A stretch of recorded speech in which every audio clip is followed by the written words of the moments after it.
Hello there, guys. Today's video is going to be about what you see here on screen.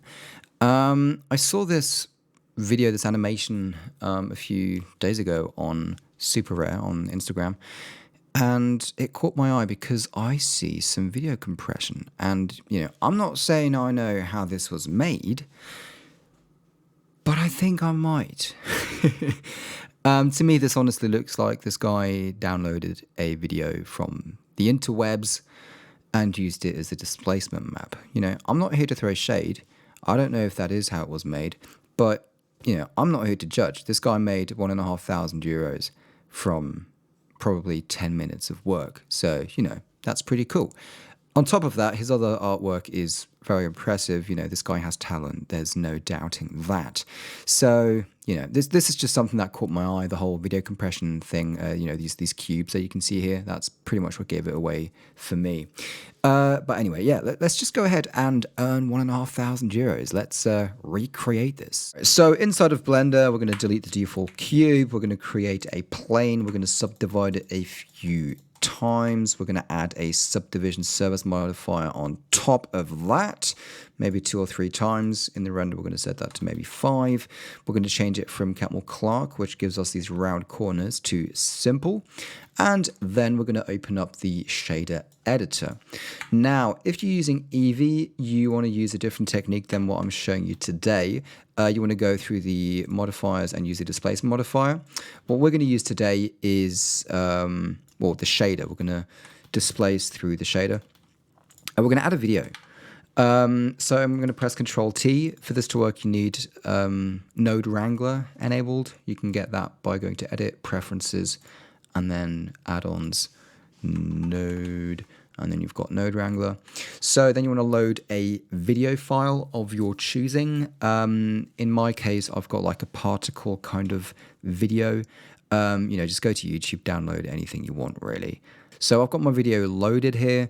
The frames is the number of frames that the video should play. So if your video is 100 frames long, you should set it to 100. I have no idea how long my video is, so I'm just going to set it to like 50,000.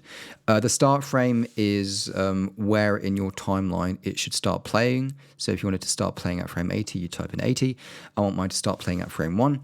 The offset is basically your video scrubbing. From what point in the video do you want to start playing? I think I'm going to set mine to like 2,000 or maybe like 3,000. I think somewhere around there is where I had something pretty looking. To have it update in the in the viewport, you want to add auto refresh and voila. So if I press play, you can see it's playing back my video. So to turn this image information into displacement information, first of all, we're going to turn this into a black and white image. So we're going to use a color ramp for that. Then we're going to take the color output, put that into a displacement scale. And we're going to plug the displacement into the displacement of the shader. There we go. Now, in the viewport, you can't see much going on. Again, if you want this to work in Eevee, you're going to now, instead of using this technique here, you're going to plug your video into the displacement modifier. Here we go. And you're going to add it in here. We're not going to do that. What we're going to do is go into the shader, the material properties. There we go. And in the material properties, you want to make sure to go into settings. And here you're going to go into displacement and change that to displacement only. And then if we go into cycles, you can see, voila, displacement is working. I'm going to add a light so that I can see things a bit better. Let's move it over here, something like that. Maybe not quite as extreme. Okay, then we're going to increase this to like 100, maybe 200. Okay, and then we're just going to remove the color information, and voila, we are pretty much almost done. Maybe 200 is too much. Okay, and yeah, if we press play now, you can see it's working. To make it a bit more pretty, you can see it's quite chunky. We're just going to select the mesh, right-click, shade smooth. And that's not looking much better. But that is, yeah, that's just because we need more subdivisions, isn't it? Let's try that. Yeah, there we go. That's looking a lot better. So this is pretty taxing, no doubt. Let me set this back to 3. subdivide, subdivide. Okay, there we go. Just to keep it under control. Yeah, I think for the purposes of this video, I'm going to keep that on 3, but render at 6. So yeah, this is very high poly. But anyway, depending on your video that you've chosen, it's going to look different. But this is how it's done. Nothing too crazy. You can play around with the high and the mid level to get a different look. You can play around with the contrast here. Also, again, to get a different look. You can clamp things. Just play around with it. Okay, that's a bit extreme. Let's reset that. Okay, so I'm just going to go ahead and finish this off with a cube. We're going to scale it up. We're going to select the top face, extrude it inwards, extrude it downwards, move the whole thing down, scale the whole thing down, and there we go.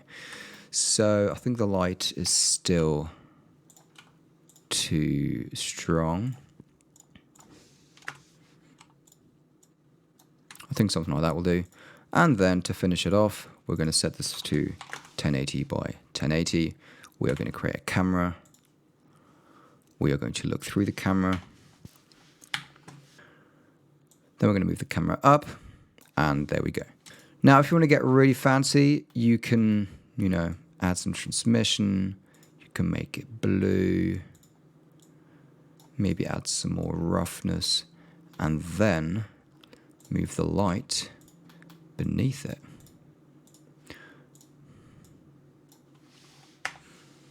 And that gives you a pretty cool effect. So yeah, with a bit of playing around, you can get something that looks pretty decent. I think we'll just reset it to what we had here. Saturation down. Move it up. Whoops. Move the area lamp up. And there we go. So, if you have any questions, just put those down in the comments below. Again, this video is not about throwing shade. He did everything right. He's making some good money out of this. So, pretty cool stuff. Hope you enjoyed the video. Hope you learned something. And I'll see you guys in the next one. Take care.